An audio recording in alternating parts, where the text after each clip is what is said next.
ഇപ്പം ഞാൻ കൂടെ നിൽക്കുന്നത് അദ്ദേഹത്തിന് ദോഷമാണെന്ന് സ്വയം പറയുമ്പോൾ ഞാൻ എന്താ ചെയ്യണ്ടേ?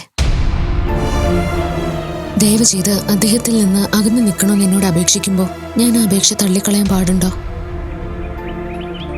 ഈ ആദർശിന് ഇതെന്താ പറ്റിയതെന്ന് എത്ര ആലോചിച്ചിട്ടും എനിക്ക് മനസ്സിലാവുന്നില്ല മോളെ. ഞാൻ എന്തു പറഞ്ഞാലും എതിർക്കാതെ അനുസരിക്കുന്ന സ്വഭാവമായിരുന്നു അവന്. പക്ഷെ ഇപ്പോ എന്റെ വാക്കുകൾ പോലും അവൻ ധിക്കരിക്കുക. ആദർശന്റെ മനസ്സിൽ എന്തോ ഉണ്ട് ആൻറ്റി. ഒരുപക്ഷെ ഞാൻ കാരണമാണ് അദ്ദേഹത്തിന് ഈ പ്രശ്നങ്ങളെല്ലാം ഉണ്ടാവുന്നതെന്ന് കരുതിയിട്ടുണ്ടാവും. ഒരു കണക്കിന് പറഞ്ഞാൽ അത് ശരിയല്ലേ? എന്നും വിജയങ്ങൾ മാത്രം ഉണ്ടായിരുന്ന ആളുടെ ജീവിതത്തിൽ തോൽവി ഉണ്ടാവുന്നതും പ്രശ്നങ്ങൾ ഉണ്ടാവുന്നതും ഒക്കെ ഞാൻ വന്നതിന് ശേഷമല്ലേ? ആര് പറഞ്ഞു? ആദർശന്റെ ഭാഗ്യമാണ് മോള്. ആദർശന്റെ മാത്രമല്ല, ആ വീടിന്റെ തന്നെ ഭാഗ്യവും ഐശ്വര്യവും നീയാണ് മോളെ. എനിക്കൊന്നും അറിയില്ല. ഞാൻ ഒരുപാട് സ്നേഹിക്കുന്നവര് എന്നെ പെട്ടെന്ന് വിട്ടുപോകുന്നത് സത്യ. സ്നേഹിച്ച് കൊതി തീരുന്നതിന് മുമ്പേ എൻ്റെ അമ്മ എനിക്ക് നഷ്ടമായി. ഇപ്പതാ ആദർശേട്ടൻ എന്നിൽ നിന്നകന്നു. മോള് വിഷമിക്കരുത്. ആദർശിനെ വെറുക്കുകയും ചെയ്യരുത്. അവന്റെ തെറ്റ് അവന് മനസ്സിലാകും. അത് തിരിച്ചറിഞ്ഞു വരുമ്പോ അവനെ തള്ളി പറയരുത്. ഞാൻ എൻ്റെ ആദർശനെ തള്ളി പറയുമെന്ന് ആൻറ്റിക്ക് തോന്നുന്നുണ്ടോ? ഞാൻ വീട്ടിലേക്ക് വരാൻ തയ്യാറാവാത്തത് പോലും ആദർശനോടുള്ള സ്നേഹം കൊണ്ട് മാത്രം, അല്ലാതെ വാശിയോ ദേഷ്യമോ ഒന്നും കൊണ്ടല്ല. മോളുടെ മനസ്സ് അവൻ മനസ്സിലാക്കുന്നില്ലല്ലോ മോളെ. വിജയം മാത്രം നേടുകയും എല്ലാവരാലും നല്ലത് മാത്രം കേൾക്കുകയും ചെയ്തുകൊണ്ടിരുന്നിട്ട് പെട്ടെന്ന് തോൽവി ഉണ്ടായപ്പോ അവന്റെ മനസ്സിന് ശരിയും തെറ്റും തിരിച്ചറിയാൻ പറ്റാതെ പോയി. കൂടെ ഒപ്പം നിൽക്കുന്നവർ തെറ്റായ കാര്യങ്ങൾ പറഞ്ഞു കൊടുക്കുക കൂടി ചെയ്തപ്പോ ഉണ്ടായ തെറ്റിദ്ധാരണയാണിത്. എനിക്കറിയാണ്ടേ, ആദർശൻ എന്നെ വെറുക്കാനോ മറക്കാനോ ഒന്നും സാധിക്കില്ല. എനിക്ക് തിരിച്ചു. എന്നെക്കുറിച്ച് ഓർത്ത് ആൻറ്റി വിഷമിക്കരുത്. ഞാൻ ആദർശന്റെ ഭാര്യയായത് ഒരു ഈശ്വര നിശ്ചയ. അതുപോലെ തന്നെയാണ് ഇപ്പോഴും സംഭവിച്ചുകൊണ്ടിരിക്കുന്നത്. ഈശ്വരൻ തീരുമാനിക്കുന്നത് എന്തായാലും അതങ്ങനെ തന്നെ നടക്കട്ടെ. ഞാൻ മോളെ നിർബന്ധിക്കുന്നില്ല. മോൾ എന്ത് ചെയ്താലും അതിലൊരു ശരിയുണ്ടെന്ന് വിശ്വസിക്കുന്നവളാണ് ഞാൻ. അതുകൊണ്ട് മോളുടെ ഈ തീരുമാനം ശരിയാകും. മോൾ പോയി തൊഴുതിട്ട് വാ. ശരി ആൻറ്റി.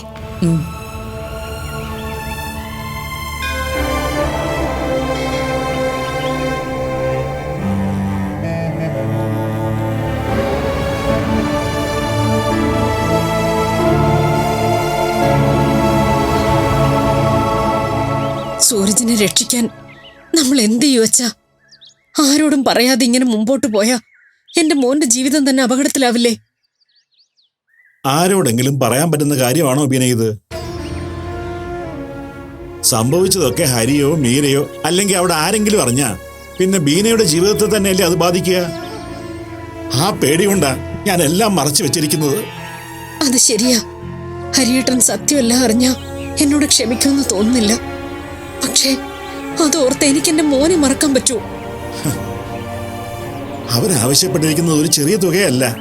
ഹരി വിചാരിച്ച അത്രയും വലിയ തുക ഈ ചെറിയ സമയത്തുള്ളിൽ ശരിയാക്കാൻ സാധിക്കുമെന്നും തോന്നുന്നില്ല. ഇല്ല, ഹരിയേട്ടൻ വിചാരിച്ച ഇത്രയും വലിയ തുകയൊന്നും കണ്ടെത്താൻ സാധിക്കില്ല. ഈ കാര്യത്തിൽ നമ്മളെ സഹായിക്കാൻ പറ്റുന്നത് ആദർശിന് മാത്രം. ആദർശിനെ സംബന്ധിച്ചിടത്തോളം 1 കോടി രൂപയൊക്കെ ചെറിയ സംഖ്യ. എങ്കിൽ നമുക്ക് ആദർശനോട് ചോദിക്കാം.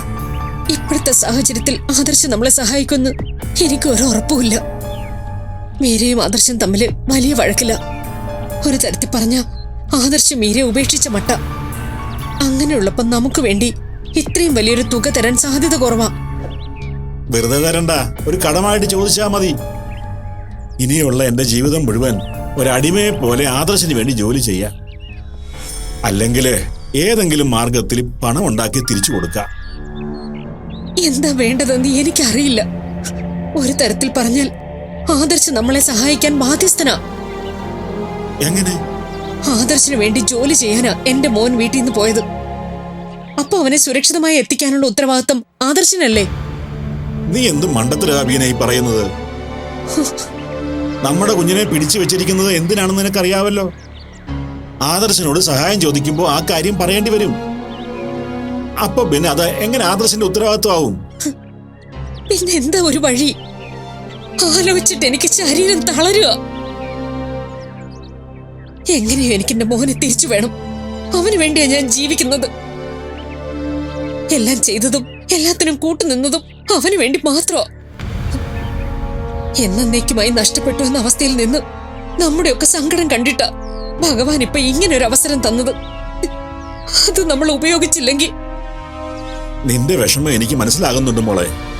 അതിന്റെ ഇരട്ടി സങ്കടം എനിക്കും ഉണ്ട്. എനിക്ക് ഈ ഭൂമിയിൽ സ്വന്തമെന്ന് പറയാൻ ആകെയുള്ള ആളാ എന്റെ മോൻ.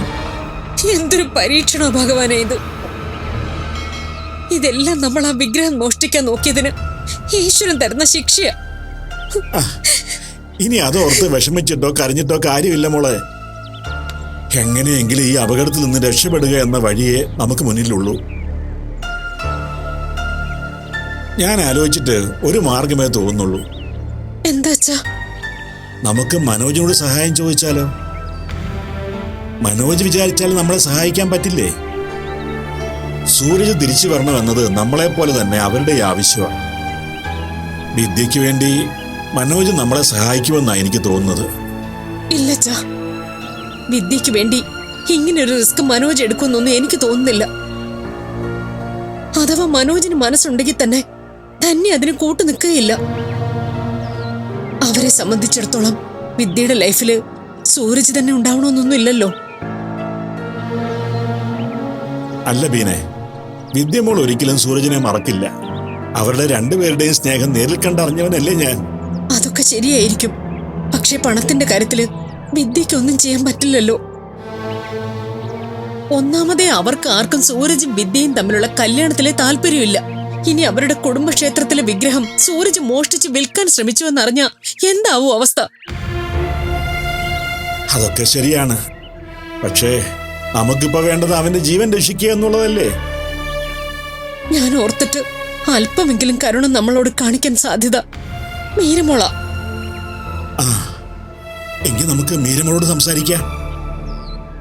മീരമോൾ എന്തെങ്കിലും വഴി കണ്ടെത്തി തരാതിരിക്കില്ല. അതെ, ഒരു പക്ഷേ മീര നേരിട്ട് ചെന്ന് ആവശ്യപ്പെട്ട ആദർശ് നമ്മളെ സഹായിക്കാൻ തയ്യാറായെന്നും വരും. അതൊക്കെ ശരിയാ. പക്ഷെ ആ കുട്ടി ചെറുപ്പം മുതലേ പൂജിച്ച വിഗ്രഹമായിരുന്നില്ലേ അത്? അത് മോഷ്ടിച്ചത് നമ്മളായിരുന്നു എന്ന് എങ്ങനെ പറയും? പറയാതെ വഴിയില്ലച്ച. പിന്നെ മീര ഒരിക്കലും ഈ അവസ്ഥയിൽ നമ്മളോട് പ്രതികാരം ചെയ്യുകയോ ദേഷ്യം കാണിക്കുകയോ ചെയ്യില്ല. ആരുടെയും വിഷമത്തിൽ സന്തോഷിക്കുന്ന ആളല്ല മീര. അത് ശരിയാ. നമുക്ക് മോളോട് തന്നെ എല്ലാം തുറന്നു പറയാം. ഒരു വഴി അവള് പറഞ്ഞു തരും.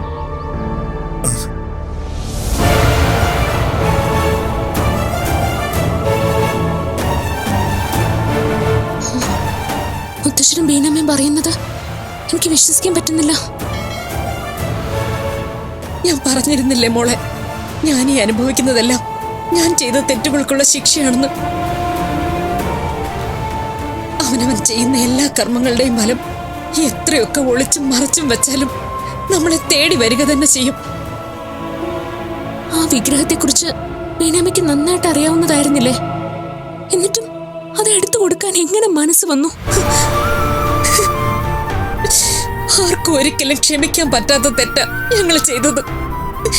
അതറിയുമ്പോ മീരമോൾക്ക് ഞങ്ങളോട് ക്ഷമിക്കാനോ പൊറുക്കാനോ കഴിയില്ല എന്നും ഞാൻ പറഞ്ഞിരുന്നതാ. എനിക്കും സൂരജിനും വേണ്ടി മീരയും ഹരിയേട്ടനും ഇത്രയൊക്കെ ചെയ്തു തന്നിട്ടും എന്റെ ഭാഗത്ത് നിന്ന് ഇങ്ങനെ ഒരു തെറ്റ് സംഭവിച്ചത് ആർക്കായാലും ക്ഷമിക്കാൻ പറ്റില്ല. നിങ്ങളുടെ മുൻപിൽ നിൽക്കാനുള്ള യോഗ്യത പോലും എനിക്കില്ല എന്നറിയാം. അന്നത്തെ അറിവില്ലായ്മ കൊണ്ടും പണത്തോടുള്ള ആർത്തി കൊണ്ടും സംഭവിച്ചു പോയ തെറ്റാ അത്. അതേ മോളെ, അത്രയും നാൾ എന്റെ ജീവിതം എങ്ങനെയായിരുന്നു എന്ന് മോൾക്കറിയാവുന്നതല്ലേ. ചെയ്യുന്നത് തെറ്റാണെന്നുള്ളൊരു ചിന്ത പോലും ഇല്ലാതെയാ അന്ന് ആ വിഗ്രഹം എടുത്ത് വിൽക്കാൻ ശ്രമിച്ചത്. പക്ഷേ അതോടെ എന്റെ ജീവിതം മാറി മറിഞ്ഞു. ജീവിതത്തിന്റെ ഈ അവസാന കാലഘട്ടത്തിലെങ്കിലും ശരിയും തെറ്റും തിരിച്ചറിയാനും അത് മനസ്സിലാക്കാനുള്ള കഴിവും ഈശ്വരൻ എനിക്ക് തന്നു. അതോടെ ഞാനൊരു പുതിയ ആളായി. ചെയ്ത തെറ്റിന്റെ പേരില് എന്ത് ശിക്ഷ അനുഭവിക്കാനും ഞാൻ തയ്യാറാ മോളെ. പക്ഷേ ഇനി അത് പോലീസിന്റെ കയ്യിലെത്തിയാലേ ആ വിഗ്രഹം അടക്കം എല്ലാം വീണ്ടും നഷ്ടപ്പെട്ടേക്കാം.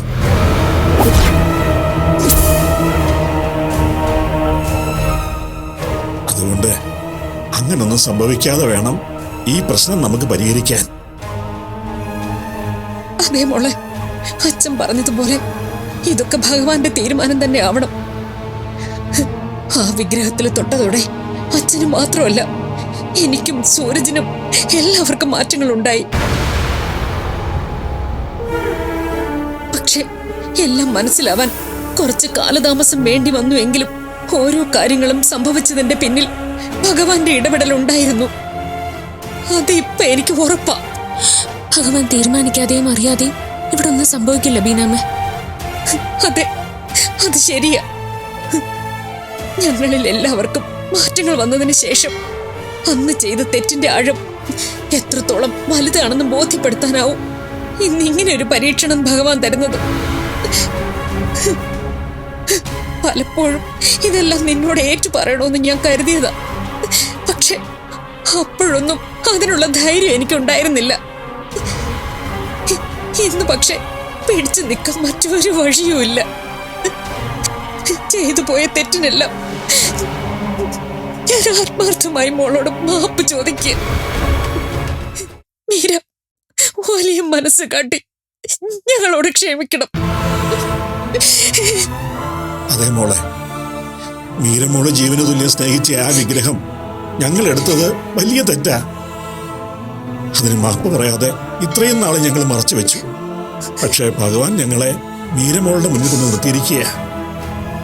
തന്റെ ഭക്തയെ ഭഗവാൻ എങ്ങനെ സംരക്ഷിക്കുമെന്ന് കാണിച്ചു തന്നിരിക്കുക. അതുകൊണ്ട് മീരമോള് ഞങ്ങളോട് ക്ഷമിക്കണം. മോള് ക്ഷമിച്ച ഭഗവാനും ക്ഷമിക്കും. ഈ പ്രശ്നത്തിൽ നിന്ന് രക്ഷപ്പെടാൻ ഒരു വഴിയും കാണിച്ചു തരും. എന്റെ ഭഗവാനെ, എനിക്കിതൊന്നും ചിന്തിക്കാൻ പോലും പറ്റുന്നില്ല. എന്തൊക്കെയാ സംഭവിച്ചെന്ന് പറഞ്ഞു കേട്ടിട്ട് എന്നെ സഹിക്കുന്നില്ല. അങ്ങനെ പറയല്ലേ മോളെ. നീ ഇന്ന് ഞങ്ങളോട് ക്ഷമിച്ചില്ലെങ്കിൽ ഈ ജന്മം മാത്രമല്ല, ഇനിയുള്ള ജന്മങ്ങളിലും ഞങ്ങൾ നരകയാതനോട് ജീവിക്കേണ്ടി വരും. അങ്ങനെയല്ല ബീനാമ്മ. എനിക്ക് ബീനാമ്മയോടും മുത്തശ്ശനോടും ഒരു ദേഷ്യമില്ല. സംഭവിച്ചതെല്ലാം ഭഗവാന്റെ ലീല തന്നെ ആവുന്ന ഞാൻ വിശ്വസിക്കുന്നതും. അതില് നിങ്ങൾ ആരും എന്നോട് ക്ഷമ പറയേണ്ട കാര്യമില്ല. വിഗ്രഹം നഷ്ടപ്പെട്ടപ്പോ സങ്കടപ്പെട്ടതിനെല്ലാം ഭഗവാൻ തന്നെ പരിഹാരവും തന്നല്ലോ. മോൾക്ക് ഇങ്ങനെയൊക്കെ ചിന്തിക്കാൻ പറ്റുന്നത് ഈശ്വര സങ്കല്പത്തിന്റെ അടിസ്ഥാനം മനസ്സിലാക്കിയ ആളായതുകൊണ്ടാ. ആ സംഭവത്തോടെ അതുവരെ തെറ്റുകൾ മാത്രം ചെയ്ത് ജീവിച്ചിരുന്ന കുറെ പേരുടെ ജീവിതം ഭഗവാൻ നേർവഴിയിലെത്തിച്ചു.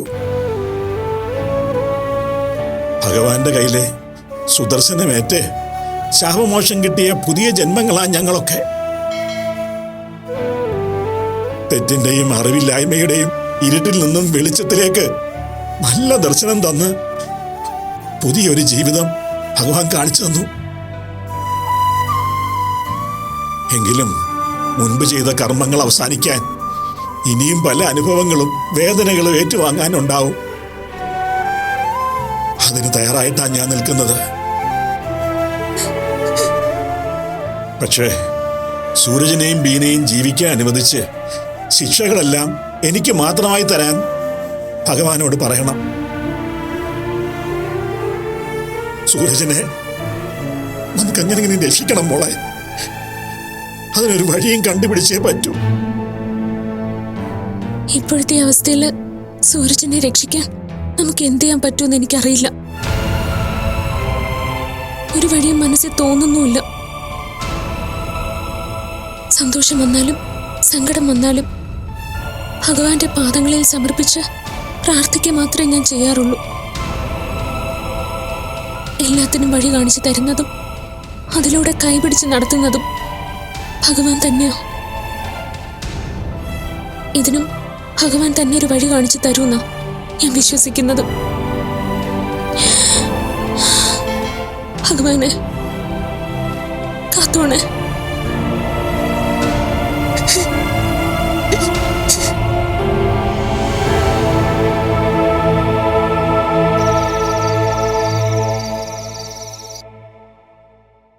ഭഗവാനെ, എന്തൊക്കെയാ സംഭവിച്ചത്?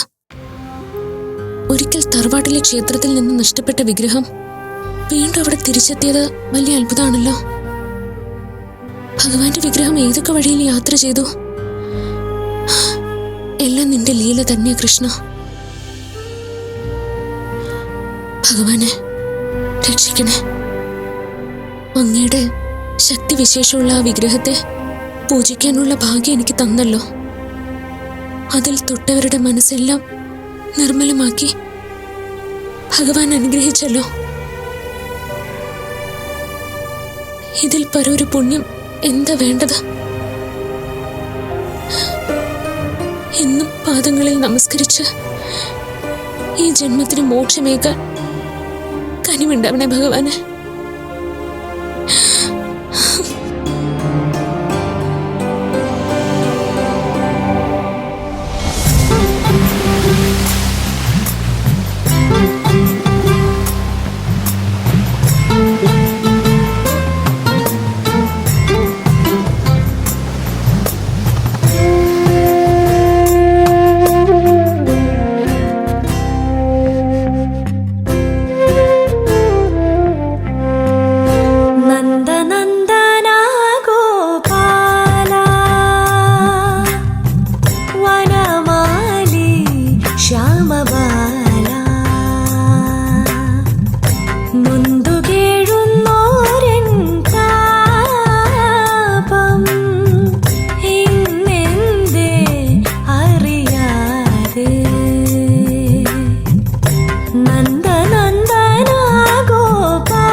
വന്നിട്ട് കുറെ നേരം ആയോ?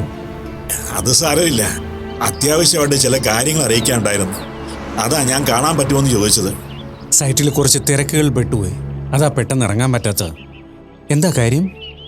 അത് സൂരജിനെ കുറിച്ച് പുതിയ ചില വിവരങ്ങൾ കിട്ടി. ആണോ? എന്ത് വിവരങ്ങൾ? ആദർശാണോ വിവരങ്ങൾ പറഞ്ഞത്? അല്ല, പിന്നെ സൂരജിനെ കുറച്ചുപേര് കാറിൽ കയറ്റിക്കൊണ്ടുപോയെന്ന് ഞാൻ പറഞ്ഞില്ലേ? അത് സത്യത്തില് ബലമായി അവനെ പിടിച്ചുകൊണ്ട് പോയതാ. ബലമായിട്ട് പിടിച്ചോണ്ട് പോയതോ? അതെ. എന്തിന്? അത് അവരുടെ ആൾക്കാർ രണ്ടുപേരെ എന്നെ വന്ന് കണ്ടിരുന്നു. 1 കോടി രൂപ ക്യാഷായി കൊടുത്താലേ സൂരജിനെ വിട്ടുതരുമെന്നാ അവര് പറയുന്നത്. 1 കോടി രൂപയോ? കേട്ടുകേൾവി പോലും ഇല്ലാത്ത കാര്യങ്ങളൊക്കെയാണല്ലോ ഈ പറയുന്നത്. കുട്ടികളെ തട്ടിക്കൊണ്ടുപോയി പണം ആവശ്യപ്പെടുന്നു എന്നൊക്കെ കേട്ടിട്ടുണ്ട്. ഇപ്പൊ കർണാടകയിൽ ജോലിക്ക് പോയി ഒരാളെ പിടിച്ചു വെച്ച് ഇത്രയും പണമൊക്കെ ആവശ്യപ്പെടുക എന്ന് പറഞ്ഞാൽ ഇത് എന്തൊക്കെയാ ഇവിടെ സംഭവിക്കുന്നത്?